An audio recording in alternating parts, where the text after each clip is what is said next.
What if the secret to handling life's biggest stresses isn't avoiding them, but training your nervous system to get stronger with tiny, controlled challenges?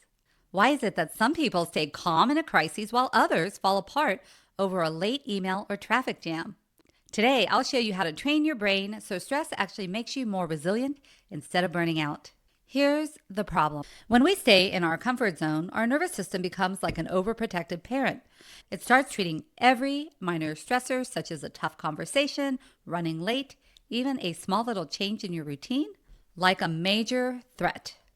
And when your nervous system isn't trained to handle little stresses, it overreacts to everything. Your brain pumps out cortisol and adrenaline for things that don't deserve it.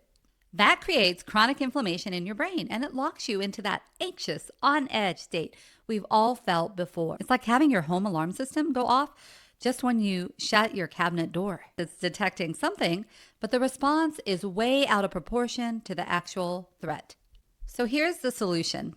There's something called stress inoculation. Think of it like a vaccine for your nervous system. When you start to intentionally expose yourself to small, controlled doses of stresses, you're literally training your brain to respond more appropriately in the future.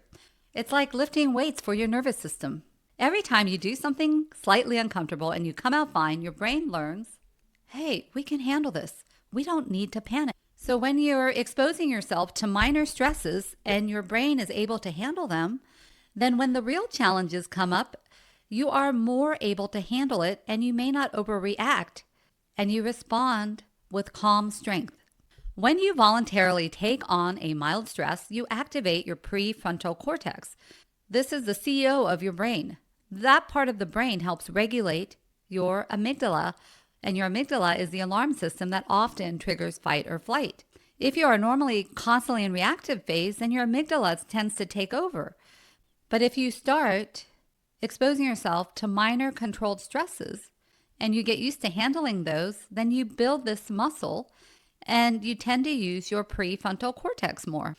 And here's the key. It only works because it's voluntary. When you choose the stress, your brain stays in control. That's the big difference. When stress is chosen, like a cold shower, a new workout, or speaking up in a meeting, your prefrontal cortex stays online. You build confidence and you build resilience as you're able to handle more and more stressful situations. You're building that muscle. Here's your daily habit challenge. You're going to pick one small thing just outside your comfort zone, and it should be uncomfortable but not harmful, so make sure it's something safe, totally under your control, and brief, maybe 30 seconds to 5 minutes.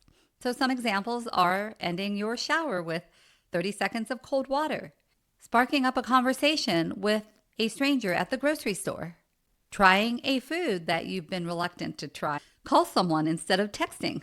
We used to do that back in the day. Or try a food that you've eaten before. You will find that you are actually more mentally strong and resilient to stress, and that things will not faze you as much when they are unexpected, and you'll be able to be more resilient.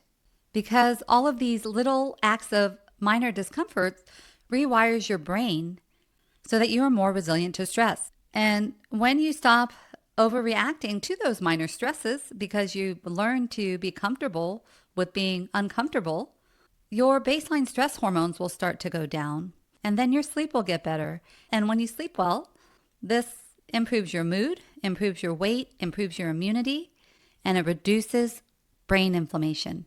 Please follow or subscribe. Stay tuned for tomorrow for another daily habit challenge. Thanks for listening or watching, and have a fantastic day.